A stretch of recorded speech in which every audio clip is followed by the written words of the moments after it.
I had to make a terrible choice. See, I wasn't just standing in the middle of a bridge. I was standing in the middle of a booby trap set by the Joker. On one end of the bridge, Passion was tied up and dangling over a pit of ice. There was a candle slowly burning through a rope, and once a rope snapped, she'd be a total goner. Now, way on the other end of the bridge, Hare was tied up and dangling over a vat filled with sharks. As soon as his rope burned all the way through, he'd fall into the shark vat, and all those innocent sharks would probably die from boredom after talking to him for a while. The Joker told me I could only save one, and I had to choose now. Now, okay, I'll admit, I started moving in the direction of Passion. I mean, I blitzed, okay? I literally moved one muscle. But that doesn't mean I'm in love with her, okay? It doesn't. Anyway, the moment I moved, the Joker started laughing.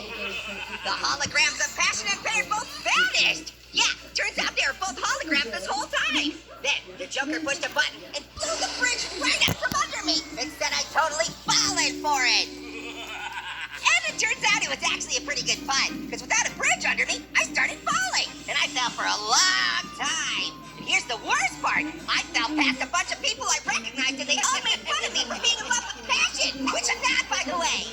But I didn't have time to explain it to them, because I was falling way too fast. But here's where it gets really weird. A lot of them were in their underwear.